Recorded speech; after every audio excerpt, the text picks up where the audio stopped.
नमस्कार दोस्तों, आप लोगों का स्वागत है पीछे हिंदी एकेडमी में।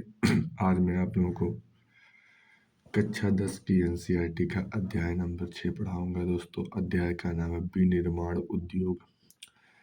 दिवाली के अवसर पर हरीश अपने पिता के साथ बाजार गया। उन्होंने उसके लिए कपड़े जूते खरीदे। उनकी माँ ने बर्तन, चीनी, चाय व मृदा की दीप खरीदे। हरीश ने देखा कि दुकानें अत्यधिक सामान से भरी थी।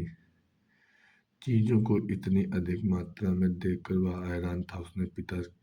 पिता उसके पिता ने समझाया कि जूते, कपड़े, चीनी आदि ये बड़े उद्योग में मशीनों द्वारा बनाए जाते हैं। छोटी उद्योग में बर्तन बनाए जाते हैं तथा दीप जैसी चीजें व्यक्तिगत तौर पर कारीगरों द्वारा घरेलू उद्योग में बनाई जाती है।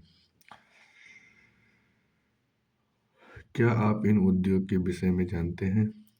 कच्चे पदार्थ जो मूल्यवान उत्पाद में परिवर्तित कर अधिक मात्रा में वस्तुओं के उत्पादन को विनिर्माण या वस्तु निर्माण कहा जाता है। क्या आप जानते हैं कि कागज की लकड़ी से चीनी, गन्ने से लोहा इस्पात, लौह अयस्क से तथा एल्युमिनियम बॉक्साइड से निर्मित है? क्या आप भी जानते हैं कि कई किस्म के कपड़े ऐसे रेशे से बनते हैं जो रेशा उद्योग में बनते हैं। द्वितीयक कार्यों में लगे व्यक्ति कच्चे माल को परिष्कृत वस्तुओं में परिवर्तित करते हैं। स्टील, कार, कपड़ा उद्योग, बेकरी तथा पेय पदार्थ संबंधी उद्योगों में लगे श्रमिक इसी वर्ग के अंतर्गत आते हैं कि कुछ व्यक्ति सेवाएं प्रदान करने में रोजगार पाते हैं। इस अध्याय में हम द्वितीय क्रिया के अंतर्गत विनिर्माण उद्योग के विषय में पढ़ेंगे। किसी भी आर्थिक उन्नति विनिर्माण उद्योग के विकास में मापी जाती है। विनिर्माण का महत्व। विनिर्माण उद्योग सामान्यतः विकास की तथा विशेषता आर्थिक विकास की रीढ़ समझी जाती है। दोस्त, बताया गया जो विनिर्माण उद्योग है वो विकास की तथा विशेषता आर्थिक विकास की रीढ़ समझी जाती है, क्योंकि विनिर्माण उद्योग न केवल कृषि के आधुनिकीकरण में सहायक है वरन द्वितीय व तृतीय सेवाओं में रोजगार उपलब्ध कराकर कृषि पर हमारी निर्भरता को कम करते हैं। दोस्त, बताया गया जो विनिर्माण उद्योग है उससे द्वितीय और तृतीय जो सेवाएं होती है उसमें रोजगार मिलता है और जिससे हमारी कृषि पर निर्भरता कम होती है। देश में औद्योगिक विकास बेरोजगारी तथा गरीबी उन्मूलन में सहायक शर्त है। भारत में सार्वजनिक तथा संयुक्त क्षेत्र में लगे उद्योग इसी विचार पर आधारित थे। जनजातीय तथा पिछड़े क्षेत्रों में उद्योग की स्थापना का उद्देश्य क्षेत्रीय असमानताओं को कम करना था। जो जनजातीय और पिछड़े क्षेत्रों में जो उद्योग लगाए जाते थे उससे असमानता को कम करने के लिए लगाया जाता था, जैसे कि वहाँ के लोगों को रोजगार मिल सके। निर्मित वस्तुओं का निर्माण वाणिज्यिक व्यापार को बढ़ावा, जिससे अपेक्षित विदेशी मुद्रा की प्राप्ति होती है। वे देश जो विकसित हैं जो कच्चे माल को विभिन्न तथा अधिक मूल्यवान तैयार माल में विनिर्मित करते हैं। भारत का विकास विविध व शीघ्र औद्योगिक विकास में निहित है। कृषि तथा उद्योग एक दूसरे से पृथक नहीं है, ये एक दूसरे के पूरक हैं। उदाहरण के लिए भारत में कृषि पर आधारित उद्योगों ने कृषि पैदावार बढ़ोतरी को प्रोत्साहित किया है। ये उद्योग कच्चे माल के लिए कृषि पर निर्भर तथा इसके द्वारा निर्मित उत्पाद जैसे सिंचाई के लिए पंप, उर्वरक, कीटनाशक दवाएं, प्लास्टिक पाइप, मशीन व कृषि औजार आदि पर किसान निर्भर है। इसीलिए विनिर्माण उद्योग के विकास तथा स्पर्धा से न केवल कृषि उत्पाद को बढ़ावा मिला अपितु अपितु उत्पादन प्रक्रिया भी सक्षम हुई। आज वैश्वीकरण के युग में हमारे उद्योग को अधिक प्रतिस्पर्धी तथा सक्षम होने की आवश्यकता है। केवल आत्मनिर्भरता ही काफी नहीं है, हमारी वस्तुएं गुणवत्ता में अंतर्राष्ट्रीय स्तर की भी हो सकती तथा अंतर्राष्ट्रीय बाजार में प्रतिस्पर्धा कर पाएंगे। अंतर्राष्ट्रीय अर्थव्यवस्था में उद्योगों का योगदान पिछले दो दशकों में सकल घरेलू उत्पाद में विनिर्माण उद्योग का योगदान 27% से 17% ही है, क्योंकि 10% भाग खनिज खनन, गैस तथा विद्युत ऊर्जा का योगदान है। भारत की अपेक्षा अन्य पूर्वी एशियाई देशों में विनिर्माण का योगदान सकल घरेलू उत्पाद का 25% से 35% है। पिछले एक दशक में भारतीय विनिर्माण क्षेत्र में 7% की दर से बढ़ोतरी हुई है। विनिर्माण की दर अगले दशक में 12% अपेक्षित है। वर्ष 2003 में विनिर्माण क्षेत्र का विकास 9 से 10% प्रतिवर्ष की दर से हुआ है। उपर्युक्त सरकारी नीतियों तथा औद्योगिक उत्पादन में बढ़ोतरी के नए प्रयासों से अर्थशास्त्रियों का अनुमान है कि विनिर्माण उद्योग अगले दशक में अपना लक्ष्य पूरा कर सकता है। इस उद्देश्य से राष्ट्रीय विनिर्माण प्रतिस्पर्धा परिषद की स्थापना की गई। औद्योगिक उद्योग की स्थापना संभवतः जटिल है। इसका स्थापना कच्चे माल की उपलब्धता, श्रमिक पूंजी शक्ति के साधन तथा बाजार आदि की उपलब्धता से प्रभावित होती है। इन सभी कारकों का एक स्थान पर पाया जाना लगभग असंभव है। फलस्वरूप विनिर्माण उद्योग की स्थापना के लिए वही स्थान उपयुक्त है जहां ये कारक उपलब्ध हो अथवा जहां इन्हें कम कीमत पर उपलब्ध कराया जा सकता है। औद्योगिक क्रिया के प्रारंभ होने के साथ साथ नगरीकरण प्रारंभ होता है। कभी कभी उद्योग शहरों में या उनके निकट लगाए जाते हैं। इस प्रकार औद्योगिकरण का नगरीकरण साथ साथ चलते हैं। नगर उद्योग को बाजार तथा सेवाएं जैसे बैंकिंग, बीमा, परिवहन, श्रमिक तथा वित्तीय सलाह आदि उपलब्ध कराते हैं। नगर केंद्रों द्वारा दी गई सुविधा से लाभान्वित कई बार बहुत से उद्योग नगरों के आसपास ही केंद्रित हो जाते हैं, जिसे समूह बचत कहा जाता है। ऐसे स्थान पर धीरे धीरे बड़ा औद्योगिक समूह स्थापित हो जाता है।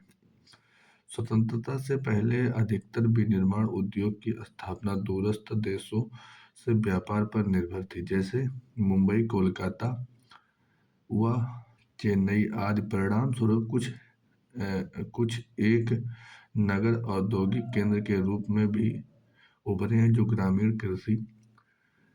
ग्रामीण कृषि पृष्ठदेश से घिरे थे। किसी उद्योग की अवस्थिति का निर्धारण उसकी न्यूनतम उत्पादन लागत से निर्धारित होती है। सरकारी नीतियों तथा निपुण श्रमिकों की उपलब्धता भी उद्योग की अवस्थिति को प्रभावित करती है। उस स्थान पर कच्चा माल प्राप्त करने की लागत, उत्पादन के वितरण की लागत, उस स्थान पर उद्योग स्थापना का निर्णय, उस स्थान पर उत्पादन की लागत। उद्योग का वर्गीकरण। रोजमर्रा का इस्तेमाल में विभिन्न औद्योगिक उत्पादों की सूची बनाएं, जैसे ट्रांजिस्टर, बिजली का बल्ब, वनस्पति तेल, सीमेंट, कांच का सामान, पेट्रोल, माचिस, स्कूटर, वाहन, दवाइयाँ आदि। हम विशेष विशेष मानदंडों के आधार पर विभिन्न उद्योगों का वर्गीकरण करते हैं। विनिर्माण को आसानी से समझेंगे। उद्योगों का निम्न प्रकार से वर्गीकृत किया जा सकता है। उपर्युक्त कच्चे माल के स्रोत के आधार पर कृषि आधारित सूती वस्त्र, ऊनी वस्त्र, पटसन, रेशम वस्त्र, रबर, चीनी, चाय, कॉफी तथा वनस्पति तेल उद्योग, खनिज आधारित लोहा तथा इस्पात, सीमेंट, एल्युमीनियम मशीन और औजार तथा पेट्रोलियम उद्योग प्रमुख भूमिका के आधार पर आधारभूत उद्योग जिनके उत्पादन या कच्चे माल पर दूसरे उद्योग निर्भर हैं। जैसे लोहा इस्पात, तांबा प्रगलन, एल्युमीनियम प्रगलन उद्योग, उपभोक्ता उद्योग जो उत्पादन उपभोक्ता के सीधे उपयोग करते हैं, जैसे चीनी, दंतमंजन, कागज, पंखे, सिलाई मशीन आदि। पूंजी निवेश के आधार पर एक लघु उद्योग को परिसंपत्ति की एक इकाई पर अधिकतम निवेश मूल्य के परिप्रेक्ष्य में स्थापित किया जाता है। यह निवेश सीमा समय के साथ परिवर्तित होती रहती है। अधिकतम स्वीकार्य निवेश के आधार पर की जाती है। यह निवेश मूल्य समय के साथ बदल गई है। वर्तमान में अधिकतम निवेश 1 करोड़ रुपए तक स्वीकार्य है। स्वामित्व के आधार पर सार्वजनिक क्षेत्र में लगे सरकारी एजेंसी द्वारा प्रबंधित तथा सरकार द्वारा संचालित उद्योग, जैसे भारत में हेवी इलेक्ट्रिक्स लिमिटेड तथा steel authority of India limited आदि है।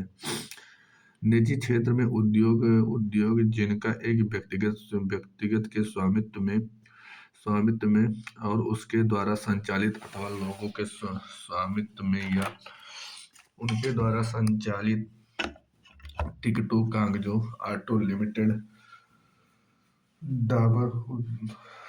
डाबर उद्योग आदि। संयुक्त उद्योग वैसे उद्योग हैं जो राज्य सरकार और निजी क्षेत्र के संयुक्त प्रयास से चलाए जाते हैं, जैसे ऑयल इंडिया लिमिटेड। सहकारी उद्योग जिनका स्वामित्व कच्चे माल की पूर्ति करने वाले उत्पादों, श्रमिकों या दोनों के हाथों में होता है। संसाधनों का कोष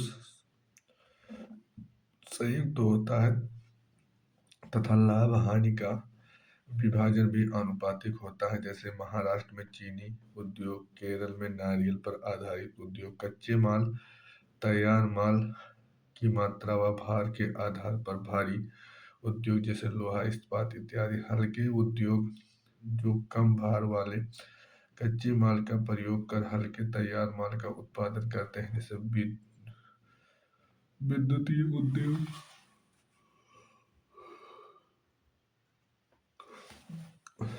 कच्चा माल और तैयार माल की मात्रा और भार के आधार पर निम्न 2 वर्गों में विभाजित किया गया है। तेल, सिलाई मशीन, बुनने की सिलाई, पोत निर्माण, पीतल के बर्तन, विद्युत बल्ब। सॉरी दोस्तों, एक उससे पढ़ना पड़ेगा। तेल जो हो गया, बुनने की सलाई, पीतल के बर्तन, फ्यूजर तार, घड़ियां, सिलाई मशीन, पोत निर्माण, विद्युत बल्ब, पेंट के ब्रश, मोटर गाड़ी। अब आइए आप लोग दोस्त कृषि आधारित उद्योग के बारे में। आप लोगों को इसलिए नहीं समझा रहा हूँ क्योंकि इसमें समझाने के लिए कुछ है नहीं दोस्तों, बस आप लोग पढ़ते जाइए, जहाँ इंपॉर्टेंट रहेगा मैं बताऊंगा। कृषि आधारित उद्योग सूती वस्त्र, पटसन, रेशम, ऊनी वस्त्र, चीनी तथा वनस्पति तेल आदि उद्योग कृषि से प्राप्त कच्चे माल पर आधारित होते हैं। वस्त्र उद्योग भारतीय अर्थव्यवस्था में वस्त्र उद्योग का अपना अलग महत्व है, क्योंकि इसका औद्योगिक उत्पादन में महत्वपूर्ण योगदान है। यह देश का यह अकेला उद्योग जो कच्चे माल से उच्चतम अतिरिक्त मूल्य उत्पाद की श्रृंखला में परिपूर्ण तथा आत्मनिर्भर है। वस्त्र उत्पादन में दोस्त जो हमारा भारत है वो आत्मनिर्भर है, कच्चे माल भी यहाँ पे पर्याप्त उत्पादन होते हैं। अब आप लोग आइए सूती वस्त्र।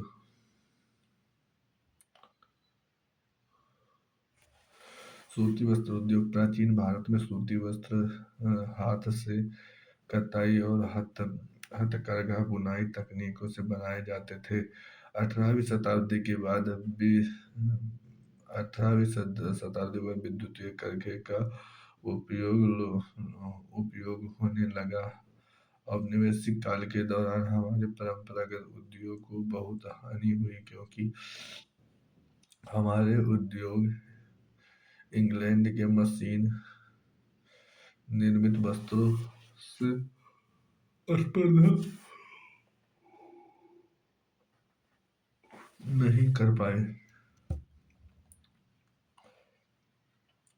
आइए दोस्तों देखते हैं रेशम उत्पादन, धुनाई, कताई, बुनाई, रंगाई व परिष्करण, वस्त्र विनिर्माण। अब आप लोग देखिए नीचे। पहला सूती वस्त्र उद्योग 1854 में लगाया गया। दोस्तों जो पहला सूती वस्त्र ये नोट है, इसको ध्यान रखिए। लगाया गया यूरोप दो विश्व युद्ध दोस्त यूरोप जो है दो विश्व युद्ध से जूझ रहा था तथा भारत इंग्लैंड के अधीन था। ऐसे में इंग्लैंड में कपड़े की मांग आपूर्ति हेतु भारतीय सूती वस्त्र उद्योग को प्रोत्साहन मिला। अब आइए दोस्त आगे। आरंभिक वर्षों में सूती वस्त्र उद्योग महाराष्ट्र तथा गुजरात के कपास उत्पादन क्षेत्रों तक ही सीमित था। दोस्त पहले जो सूती वस्त्र उद्योग लगता था वहीं पे लगा था जहाँ पे क्या नाम है कपास उत्पादन होता था। कपास की उपलब्धता, बाजार, परिवहन, पत्तनों की समीपता, श्रम, नमी युक्त जलवायु आदि कारकों ने इसके स्थानीयकरण को बढ़ावा दिया। इस उद्योग का कृषि के निकट संबंध है और कृषकों के कपास चुनने वाले, गांठ बनाने वाले, कताई करने वाले, रंगाई करने वाली, डिजाइन बनाने वाली, पैकेट बनाने वाले और सिलाई करने वालों को यह जीविका प्रदान करती है। इस उद्योग के कारण रसायन, रंजक मिल, स्टोन तथा पैकेजिंग सामग्री और इंजीनियरिंग उद्योग की मांग बढ़ती है। फलस्वरूप इन उद्योग का विकास होता है। यद्यपि कताई कार्य महाराष्ट्र, गुजरात तथा तमिलनाडु में केंद्रित है, लेकिन सूती, रेशम, जरी, कशीदाकारी आदि में बुनाई के परंपरागत कौशल और डिजाइन देने के लिए बुनाई अत्यधिक विकेंद्रीकृत है। भारत में कताई उत्पादन विश्व स्तर का है, लेकिन बुना वस्त्र कम गुणवत्ता वाला है। दोस्त बताया गया कि अगर कताई में देखा जाए तो विश्व स्तर पर भारत का है, लेकिन बुना वस्त्र की जो गुणवत्ता है वो उतनी अच्छी नहीं है, विश्व में प्रतिस्पर्धी नहीं है, क्योंकि यह देश में उत्पादित उच्च स्तरीय धागे का अधिक प्रयोग नहीं कर पाता है। बुनाई का कार्य हथकरघे, विद्युत करघों व मिलों में होता है। हाथ से बुनी खादी कुटीर उद्योग के रूप में बुनकरों को उनके घरों में बड़े पैमाने पर रोजगार प्रदान करता है। दोस्तों अगर हाथ से बुनाई होती है तो जो बुनकर होते हैं उनके घर पे बड़े पैमाने पर रोजगार मिलता है। अब आइए आप लोग, भारत जापान को सूत का निर्यात करता है। जो भारत है दोस्तों जापान को सूत निर्यात करता है।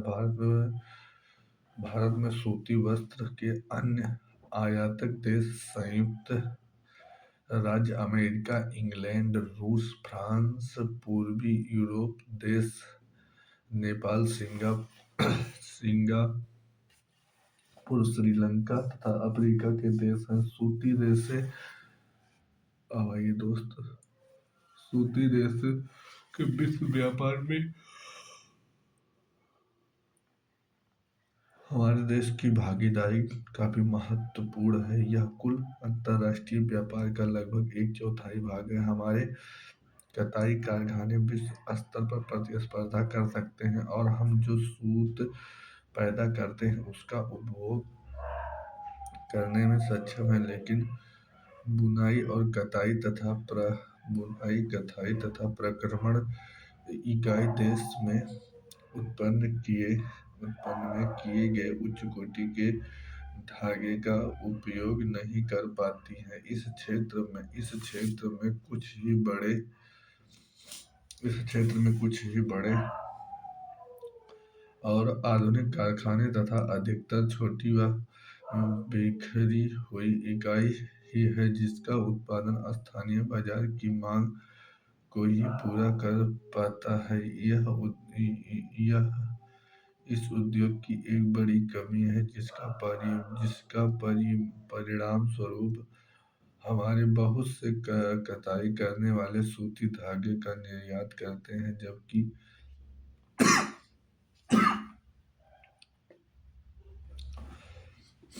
परिधान निर्माताओं को कपड़ा आयात करना पड़ता है। यद्यपि लंबे रेशे वाली कपड़ा के उत्पादन में महत्वपूर्ण वृद्धि दर्ज की गई है तथा इसे आयात करने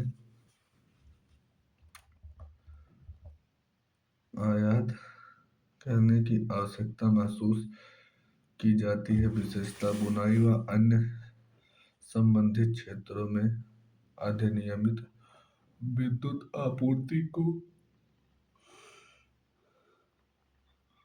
दूर करने तथा नई मशीन के उपयोग की आवश्यकता है। अन्य समस्याओं में कम श्रमिक उत्पादन तथा कृत्रिम वस्त्र उद्योग से प्रतिस्पर्धा आदि। पटसन उद्योग, भारत में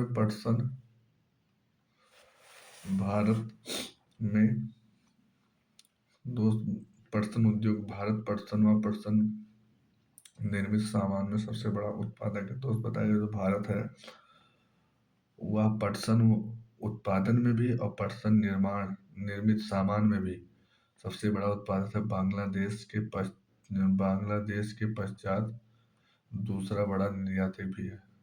पहले नंबर पर पटसन उत्पादन और निर्मित सामान में बांग्लादेश है दोस्त, दूसरे नंबर पर भारत है। वर्ष 2010-11 में भारत में लगभग 80 पटसन उद्योग थे। इनमें अधिकांश पश्चिम बंगाल में हुगली नदी के तट पर 98 किलोमीटर लंबी तथा 3 किलोमीटर चौड़ी एक सकरी मेखला में स्थित है। पहला पटसन उद्योग दोस्त कोलकाता के निकट रिसरा में 1855 में लगाया गया था। दोस्तों ये नोट करने वाला पॉइंट है। 1947 में देश के विभाजन के पश्चात पटसन मिलें तो भारत में रह गई, लेकिन 3/4 जूट उत्पादक क्षेत्र पूर्वी पाकिस्तान तथा बांग्लादेश में चले गए। हुगली नदी तट पर इसके स्थित होने के निम्न कारण हैं। पटसन उत्पादन क्षेत्रों की निकटता, सस्ता जल परिवहन, सड़क, रेल व जल परिवहन का जाल, कच्चे माल का मिलों तक ले जाने में सहायक होना, कच्चे पटसन से संबंधित करने में प्रचुर जल पश्चिम बंगाल तथा सीमावर्ती राज्य उड़ीसा, बिहार व उत्तर प्रदेश से सस्ता श्रमिक उपलब्ध होना, कोलकाता का एक बड़े नगरीय केंद्र के रूप में बैंकिंग सीमा और जूट के सामान के निर्यात के लिए पत्तन की सुविधाएं करना प्रदान करना आदि इस उद्योग की चुनौती में अंतरराष्ट्रीय बाजार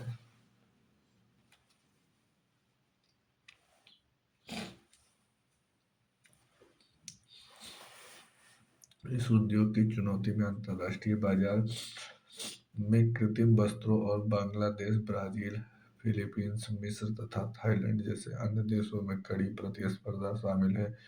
यद्यपि पटसन पैकिंग की अनिवार्य प्रयोग की सरकारी नीति के कारण इसकी घरेलू मांग बढ़ी है। तथापि तथा मांग बढ़ने हेतु उत्पादन में विविधता की आवश्यकता है। पटसन के प्रमुख खरीदार अमेरिका, कनाडा, घाना, सऊदी अरब, यूनाइटेड किंगडम और ऑस्ट्रेलिया हैं। दोस्त, पटसन से जो निर्मित वस्त्रें हैं या पटसन को खरीदने वाले यही निम्न देश हैं जिसको मैं आप लोगों को बताया हूँ। अब आप लोग आइए बढ़ते बढ़ते वैश्विक पर्यावरण अनुकूलन जैव निम्नीकरणीय पदार्थों के लिए विश्व की बढ़ती जागरूकता ने पुनः जूट उत्पादन के लिए अवसर प्रदान किया।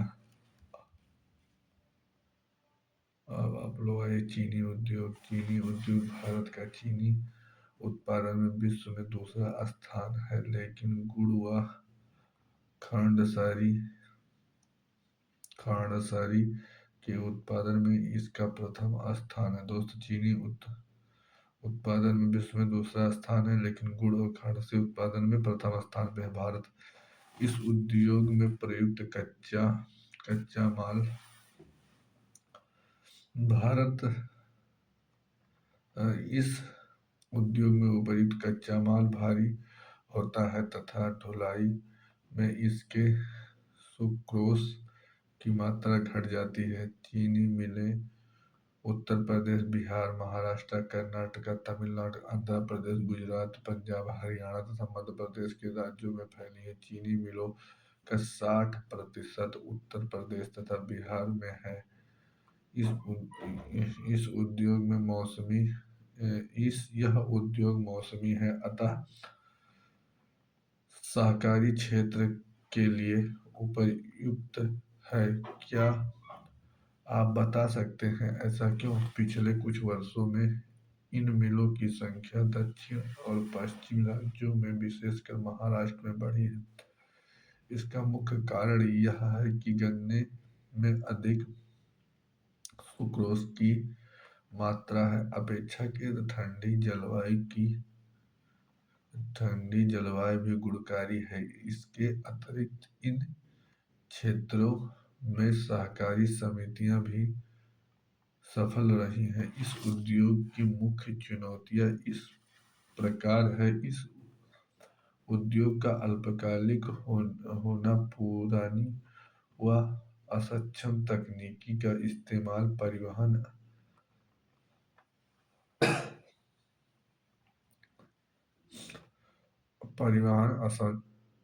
असक्षम असम एक मिनट दोस्तों परिवहन अक्षमता से गन्ने का समय पर कारखानों में पहुंचना तथा खोई का अधिक इस्तेमाल न कर पाना। खनिज आधारित उद्योग वे उद्योग जो खनिज तथा धातुओं को कच्चे माल के रूप में प्रयोग करते हैं, खनिज आधारित उद्योग कहलाते हैं। क्या आप इस वर्ग में आने वाले कुछ उद्योगों का नाम बता सकते हैं? लौह तथा इस्पात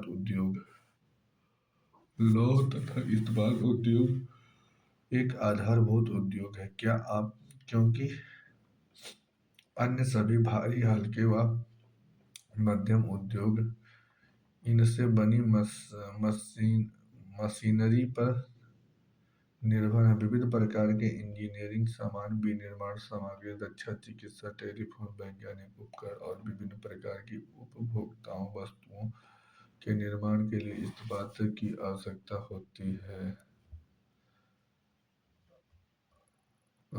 इस्पात से बनी उन सभी पदार्थों की सूची बनाएं जो आप सोच सकते हैं। इस्पात के उत्पादन तथा खपत को प्रायः एक देश के विकास का पैमाना माना जाता है। लोहा तथा इस्पात एक भारी उद्योग है क्योंकि इनमें प्रयुक्त कच्चा तथा तैयार माल दोनों ही भारी भारी और स्थूल होते हैं और इसके लिए अधिक परिवहन लागत की आवश्यकता होती है। इस उद्योग के लिए लौह अयस्क, कोल, कोकिंग कोल तथा चूना पत्थर का अनुपात लगभग 4:2, 2:1 का है। इस्पात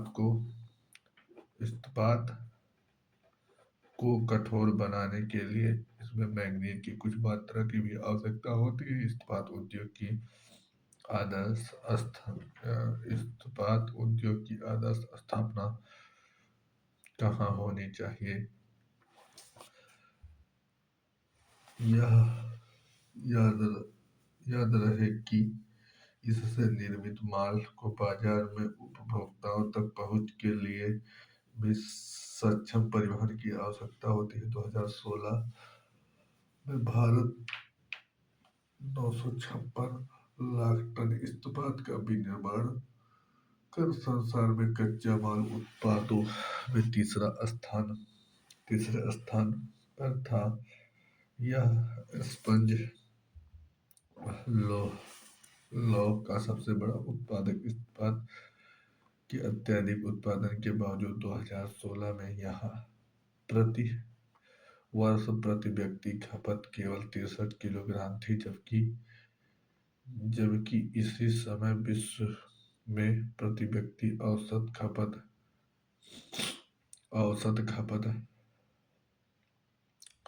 208 किलोग्राम थी।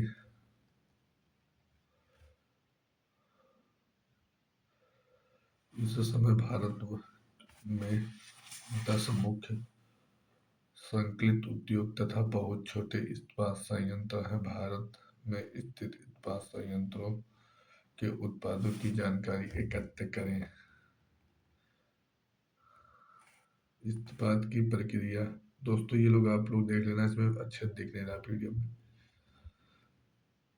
मिनी इस्पात उद्योग छोटे संयंत्र हैं जिनमें विद्युत भट्टी, रद्दी, इस्पात और स्पंज आयरन का प्रयोग होता है। इनमें रोलर्स होते हैं जिनमें इस्पात सिल्लियों का इस्तेमाल किया जाता है। ये हल्के स्टील या निर्धारित अनुपात के मृदुल मिश्रित इस्पात का उत्पादन करते हैं।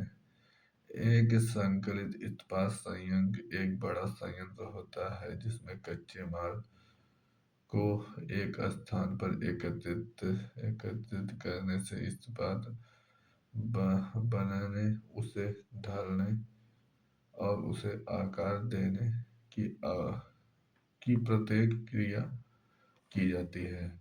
सार्वजनिक क्षेत्र में लगभग सभी उपक्रम अपने इस्पात को स्टील अथॉरिटी ऑफ इंडिया के माध्यम से बेचते हैं। अब आइए दोस्तों आप लोग देखिए थोड़ा सा 1950 के दशक में भारत तथा चीन में लगभग एक समान मात्रा में इस्पात उत्पादित किया जाता था। आज चीन इस्पात का सबसे बड़ा उत्पादक है। इस्पात की सर्वाधिक खपत वाला देश चीन है। भारत में छोटा नागपुर के पठारी क्षेत्र में अधिकांश लोहा का इस्पात उद्योग संकेंद्रित है। इससे प्रदेश में इस उद्योग के विकास के लिए अत्यधिक अनुकूल सापेक्षिक परिस्थितियां हैं। इनमें लोहा अयस्क की कम लागत, उच्च कोटि के कच्चे माल की निकटता, सस्ते श्रमिक और स्थानीय बाजार में इसके मांग की विशाल संभवतः सम्मिलित है। यद्यपि भारत संसार का एक महत्वपूर्ण लौह इस्पात उत्पादक देश है, तथापि हम इसके पूर्ण संभाव्यता का विकास नहीं कर पाए।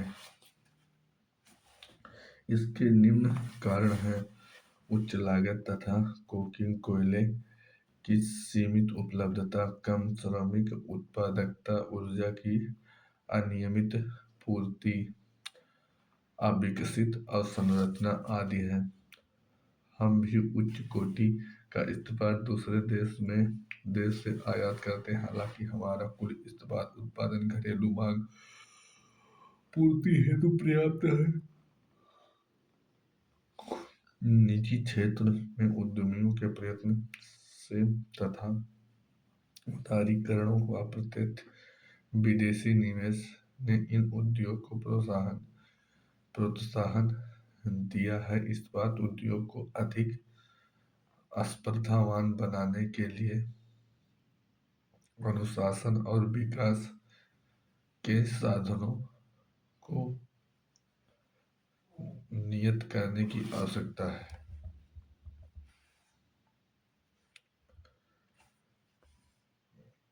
अब आप लोग आइए एल्युमिनियम प्रगलन। भारत में एल्युमिनियम प्रगलन का दूसरा सर्वाधिक महत्वपूर्ण धातु शोधन उद्योग है। यह हल्का, जंग अवरोधी, ऊष्मा का सुचालक, लचीला तथा अन्य धातु के मिश्रण से अधिक कठोर बनाया जा सकता है। हवाई जहाज बनाने में, बर्तन तथा तार बनाने में इसका प्रयोग किया जाता है। कई उद्योगों में इसका महत्व इस्पात, तांबा, जस्ता व शीशे के विकल्प के रूप में प्रयुक्त होने से बढ़ा है।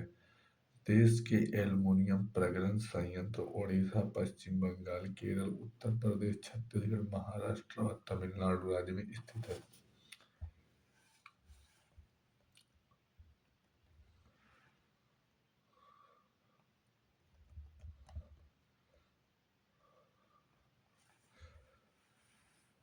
प्रगलकों में बॉक्साइट का कच्चे माल पदार्थ के रूप में, जो भारी गहरे लाल रंग की चट्टान जैसी होती है, का प्रयोग किया जाता है। प्रवाह चार्ट 6.1 में एल्युमिनियम निर्मित प्रक्रिया दर्शाता है। इस उद्योग की स्थापना की दो महत्वपूर्ण आवश्यकताएं नियमित ऊर्जा की पूर्ति तथा कम कीमत पर कच्चे माल की सुनिश्चितता उपलब्धता। अब आप लोग आइए रासायनिक उद्योग के बारे में। भारत में रासायनिक उद्योग तेजी से विकसित हो रहा है तथा फैल रहा है। इसकी भागीदारी सकल घरेलू उत्पाद में लगभग 3% है। यह उद्योग एशिया का तीसरा तथा विश्व में आकार की दृष्टि से 12वें स्थान पर है। इसमें लघु तथा बृहद दोनों प्रकार के विनिर्माण इकाई सम्मिलित है। अकार्बनिक और कार्बनिक दोनों क्षेत्रों में तीव्र वृद्धि दर्ज की गई है। अकार्बनिक रसायनों में सल्फ्यूरिक अम्ल, उर्वरक, कृत्रिम वस्त्र, प्लास्टिक गोंद, रंग रोगन, डाई आदि के निर्माण में प्रयुक्त है। नाइट्रिक अम्ल, क्षार, सोडा, ऐसा कांच, साबुन, शोधक या अपमार्जक, कागज में प्रयुक्त होने वाले रसायन तथा कास्टिक सोडा आदि शामिल है। इन उद्योगों का देश में विस्तृत फैलाव है। क्या आप बता सकते हैं कि ऐसा क्यों? कार्बनिक रसायनों में पेट्रो रसायन शामिल है, जो कि कृत्रिम वस्त्र, कृत्रिम रबर, प्लास्टिक, रंजक पदार्थ, दवाइयाँ, औषधीय रसायन के बनाने के लिए प्रयोग किए जाते हैं। ये उद्योग तेल शोधन शालाओं या पेट्रो रसायन संयंत्रों के समीप स्थापित है। अब आइए, रसायन उद्योग आप एक बड़ा उपभोक्ता भी है। आधारभूत रसायन एक प्रक्रिया द्वारा अन्य रसायन उत्पन्न करते हैं जिनका प्रयोग औद्योगिक अनुप्रयोग, कृषि अथवा उपभोक्ता बाजारों के लिए किया जाता है। ऐसे ही उत्पादों की सूची बनाएं। उर्वरक उद्योग नाइट्रोजनी उर्वरक मुख्यतः यूरिया, फास्फेटिक उर्वरक तथा अमोनियम फास्फेट और मिश्रित उर्वरक, जिनमें तीन मुख्य पोषक उर्वरक नाइट्रोजन, फास्फोरस और पोटाश शामिल है के उत्पादन क्षेत्र में इर्द गिर्द केंद्रित है। तीसरा अर्थात पोटाश पूर्णतया आयात किया जाता है, क्योंकि हमारे देश में वाणिज्यिक रूप में से यह किसी भी रूप में प्रयुक्त होने वाली पोटेशियम योग्य के भंडार नहीं है। हरित क्रांति के पश्चात यह उद्योग देश के अन्य भागों में भी फैल गया है। गुजरात, तमिलनाडु, उत्तर प्रदेश, पंजाब और केरल राज्य के कुछ उर्वरक उत्पादन का लगभग 50% उत्पादन करते हैं। अन्य महत्वपूर्ण उत्पादन राज्य आंध्र प्रदेश, उड़ीसा, राजस्थान, बिहार, महाराष्ट्र, असम, पश्चिम बंगाल, गोवा, दिल्ली, मध्य प्रदेश तथा कर्नाटक है। सीमेंट उद्योग निर्माण कार्य जैसे घर, कारखाने, पुल, सड़कें, हवाई अड्डा, बांध तथा अन्य व्यापारिक प्रतिष्ठानों के निर्माण में सीमेंट की आवश्यकता होती है। इस उद्योग को भारी और स्थूल कच्चे माल जैसे चूना, पत्थर, सिलिका और जिप्सम की आवश्यकता होती है। रेल परिवहन के अतिरिक्त इसमें कोयला तथा विद्युत ऊर्जा भी आवश्यक है। सीमेंट विनिर्माण की इकाइयों की स्थापना कहाँ पर आर्थिक रूप से व्यवहारिक होंगी? इन उद्योग की इकाइयाँ गुजरात में लगाई गई हैं, क्योंकि यहाँ से खाड़ी देशों के बाजार में उपलब्धता है। भारत में यह उद्योग अन्य किन राज्यों में स्थित है? अनेक नाम बताइए। पहला सीमेंट उद्योग 1904 में चेन्नई में लगाया गया। स्वतंत्रता के पश्चात इस उद्योग का प्रसार हुआ। गुणवत्ता में सुधार के कारण भारत की बड़ी घरेलू मांग के अतिरिक्त पूर्वी एशिया, मध्य पूर्वी अफ्रीका तथा दक्षिण एशिया के बाजारों में मांग बढ़ी है। यह उद्योग उत्पादन तथा विनिर्माण दोनों ही रूपों में प्रगति पर है। इस उद्योग को बनाए रखने के लिए पर्याप्त घरेलू मांग और पूर्ति में वृद्धि करने का प्रयास किए जा रहे हैं।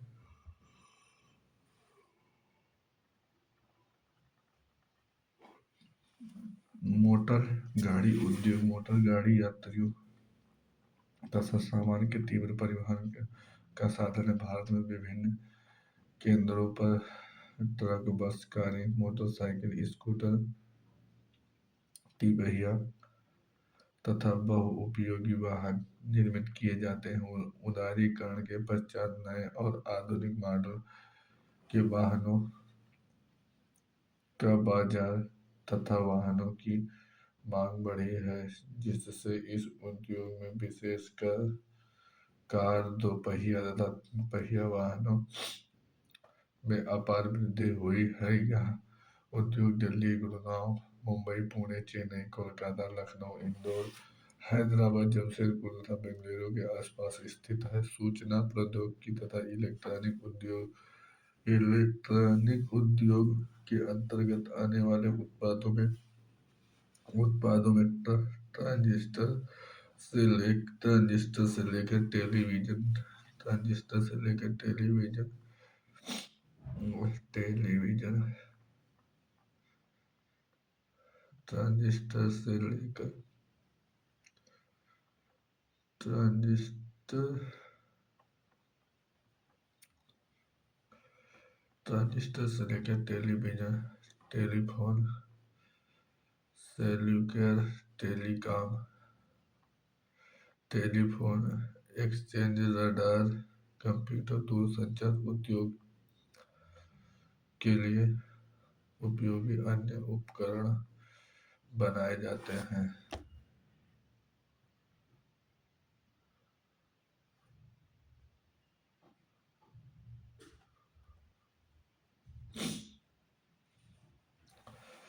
बेंगलुरु भारत में इलेक्ट्रॉनिक राजधानी के रूप में उभरा है। इलेक्ट्रॉनिक सामान के अन्य महत्वपूर्ण उत्पादक केंद्र मुंबई, दिल्ली, हैदराबाद, पुणे, चेन्नई, कोलकाता तथा लखनऊ हैं। इस उद्योग का सर्वाधिक संकेंद्र बेंगलुरु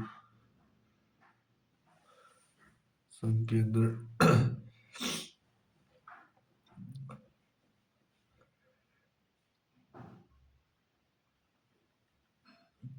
इलेक्ट्रॉनिक सामान में अन्य महत्वपूर्ण उत्पादक केंद्र मुंबई, दिल्ली, हैदराबाद, पुणे, चेन्नई, कोलकाता तथा लखनऊ है। इस उद्योग के सर्वाधिक संकेंद्र बेंगलुरु, नोएडा, मुंबई, चेन्नई, हैदराबाद और पुणे में है। यह भी अत्यंत रोचक है। भारत में सूचना प्रौद्योगिकी उद्योग के सफल होने के कारण हार्डवेयर व सॉफ्टवेयर निरंतर विकसित हैं। औद्योगिक प्रदूषण तथा पर्यावरण निम्नीकरण यद्यपि उद्योगों की भारतीय अर्थव्यवस्था की वृद्धि